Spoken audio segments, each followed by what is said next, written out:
Hello mga Mariko, welcome ulit sa aking mini vlog. So ayan, ako nga po pala si Miss Inday ng Samar. So first today's video mga Mariko. So ayan, start na nga po pala ng aking trabaho. Bali nagsuot na nga po pala ako dyan ng aking PPE. So ayan mga Mariko, paparating na si Doc. Bali inaantay ko na lang. Nag-aantay na din po pala ako dyan ng patient. So ayan mga Mariko, maya maya ay nagkaroon na kami ng patient. Bali pinapasok ko si ma'am. Bali tinanong ko siya kung ano ipapagawa niya. So ayan, for adjustment daw po ang ipapagawa niya. Install ng braces nga po pala namin siya. So yun mga Mariko, ay maya maya nagkaroon na nga po pala kami dyan ng pila mga Mariko. So ayan, nandiyan na nga po pala si Doc. Bali nag-start na nga po pala kami dyan mga Mariko. Bali nauna nga po pala dyan yung for adjustment. So yun mga Mariko, pagtapos nga po pala doon sa waiting area ay pumasok na nga po pala ako dito sa loob mga Mariko. Para nga po pala ihanda yung mga gamit. So yun mga Mariko, ipapagawa nga po pala dyan ng patient.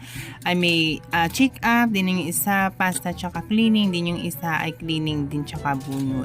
So ay may mga dumating na din po pala dyan na ibang patient. Bali for removal nga po pala yung dumating na patient ulit. So yung mga Marian nga po pala ang ginagawa ko every time po na may pila kami dyan para mabilis po kami dyan nito. So ayun mga Mariko, ay natapos na nga po pala dyan ng ibang patient. So ayun, natira na nga lang po dyan sila sir at saka si ma'am.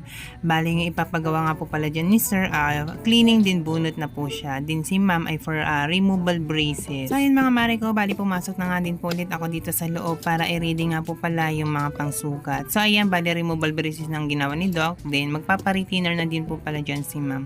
So ayun mga Mariko, bali start na nga po pala kami dyan magsukat. So ayan, nag-start na nga din pala ako dyan mag-mix ng alginate.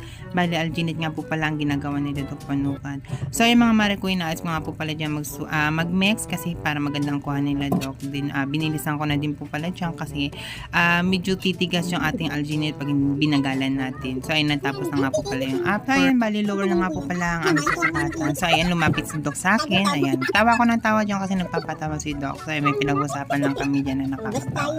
So ayan, habang nagtatawa na, nagpapatuloy yung aking pag-mix. So ayan, Inday, tapusin mo na yan kasi titigas na yan. So ayan, maya maya binilisan ko na. Tsaka ito na nga po pala, matatapos na ako dyan. Bali, iabot ko na lang po yung kay Doc pagtapos. Ayan mga Mariko, bali natapos na nga po pala kami dyan ni Doc magsukat.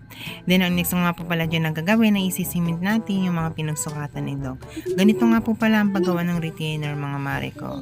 Pagkatapos na sukatan ni Doc, bali isisimint ko yan. Pagkatapos na ng isiment, pag tumigas, ibibigay na nga po pala natin yan sa lab. Bali may lab nga po pala ang clinic para sa paggawa ng retainer. So yung mga Mariko, medyo natagal nga po pala ako dyan kasi nga ito nga po pala ay retainer. Bawal nga po pala ito magka-bubbles kasi pag nagkaroon ng bubbles, matik yan, ibabalik nila sa amin. So yan mga Mariko, pagkatapos nga po pala magsukat ay pumunta na nga po pala ako dito sa table. So ayan mga Mariko, wala na nga po pala kaming patient dyan. Bali tapos na nga po pala si Doc. So ayan mga Mariko, sinulat ko nga po pala sa record book yung mga pinagawa ng patient. Nasa ganun ay makita ni Doc kung nakailang patient nga po pala siya. So ayan mga Mariko, pagkatapos nga po pala dyan sa table ay pumasok na nga po pala ako dito sa loob.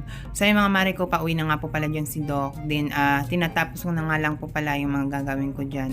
Tinanggal ko na nga po palang basura dyan sa may chair. Then maya maya pauwi na din po ako. So yun mga Mariko, hanggang dito na nga lang ulit yung ating video. Sana pa-support ako. Pa-follow nga po pala ako sa aking page mga Mariko. Salamat. I love you mga Mari. Ingat kayo.